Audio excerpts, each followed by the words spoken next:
Hey, how you all doing? This is Ken Kinter, and welcome to day 158, I believe, of my journey through leukemia. Uh, Once again, I made a promise to try to set videos up a little more frequently, and then did not. It's been 14 days, which is a long time. Some of that has been good, and some of that is bad. So I'll lead with two apologies. The little apology first, and that is I'm sorry for not putting these out on a regular basis. If you look forward to them and if you view them.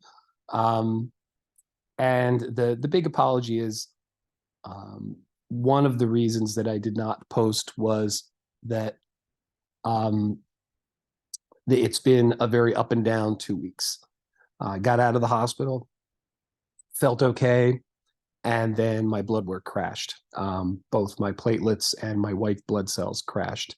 So that means I had no immune system and I couldn't be around people. And it also meant that I became exhausted doing just about anything. I mean, literally feeling similar to how I did back in, I would say, April and May. Um, Also had all sorts of other phantom symptoms that come up. I've got blown veins. I had spots on my tongue. There's all this stuff.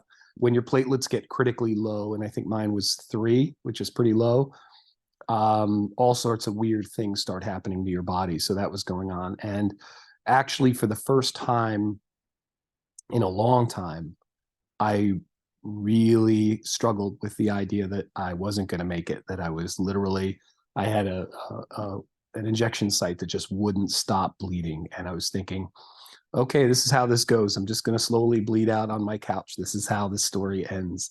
And I haven't had too many thoughts or feelings like that since this started. And I was genuinely scared. And I made a phone call, got the advice I needed, got the help I needed, fixed the situation. I've been back at the hospital twice this week for transfusions, blood and platelets. I'm still critically low, but better. So I can be out in public and do some things, still gassed all the time, but I can live with that. What I had to tell myself is that part of this is about being honest with you, and a bigger part of this is just about being honest with me. Look, this journey has good news and bad news in it, um, and it's not unusual that the bad news outweighs the good. And I can't shrink from the bad news. That's part of this journey, just like everything else is. And my mindset and my attitude, I think, is critical. I've mentioned to you before that I've always viewed this as a sprint. I'm going to go in, hit this thing, hit it fast, get through it, get out the other side of it. And I'm still adhering to that. But I'm also prepared for the idea that this is a lifelong journey, that this is a lifelong struggle. And I don't know, when or how the story ends. And I have to relinquish control over that and not build expectations on that. And I think that's been one of the biggest takeaways of this whole journey, is not to have expectations. If you get good news, it doesn't mean that it's going to lead to more good news.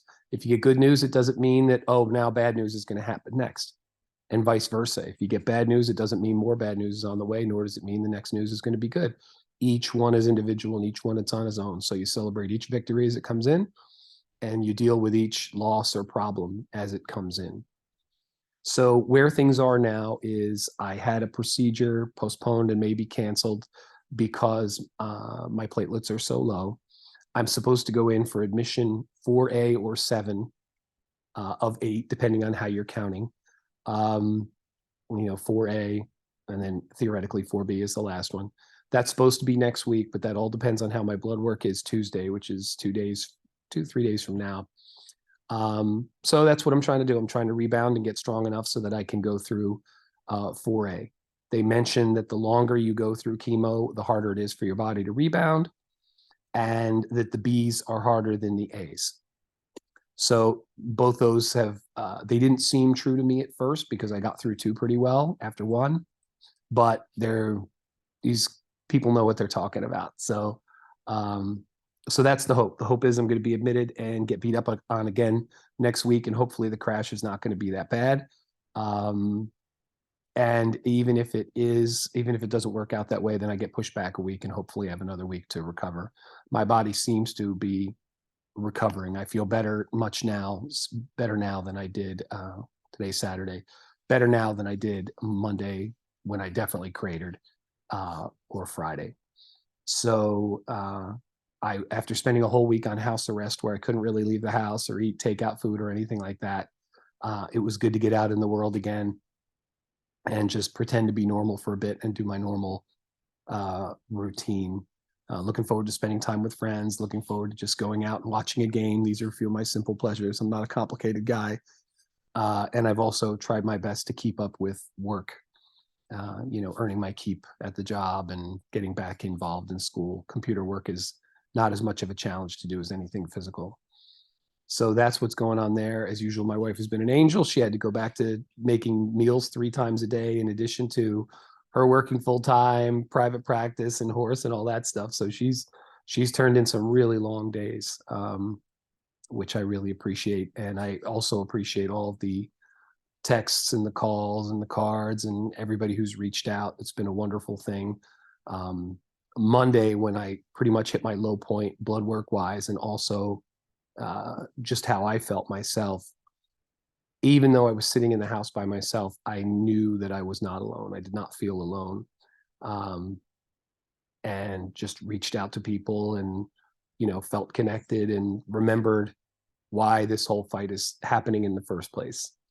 I did spend more time this week thinking about, well, what happens if this doesn't work out, than I have before. I haven't allowed myself to think about that much. And I'm still going back and forth about whether that's a good thing. There's part of me that's doing the law of attraction, just see the success and just go for that. And then there's another piece that says, look, man, you got to look at this from both sides. You don't know how this is going to turn out or when this is going to, or when. So I'm going back and forth about that. I haven't come to a solution about that yet, but my primary mode is, what's the next thing? The next thing is good blood work for Tuesday, get the next admission going, and let's get through number 7. That's basically what the plan is. So I just need to take care of myself and, be careful. I am weak, I am fragile, and I am delicate. And I own those things right now, because I'm hoping that those are just a temporary state. But it doesn't do me any good to deny reality. So I accept where I am. I don't like where things are health-wise, but this is necessary, and it's necessary to move forward.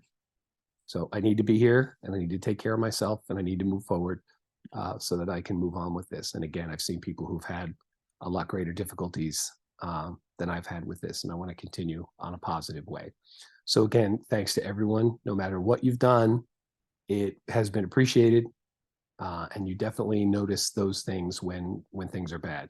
You definitely notice and appreciate, and I notice and I appreciate. So thank you very much. I hope you all are well. I hope you all are healthy. Get your blood work done. Make sure your blood work's good. Don't get snuffed by any of this stuff, like I did. But anyway, you have a good one, and I will be talking to you. No, I'm not going to make any promises, but it should be less than 2 weeks. Let me start with that. Let me put it at less than 2 weeks. And I will not shrink from sharing bad news. I mean, that's just how this works, right? Take care.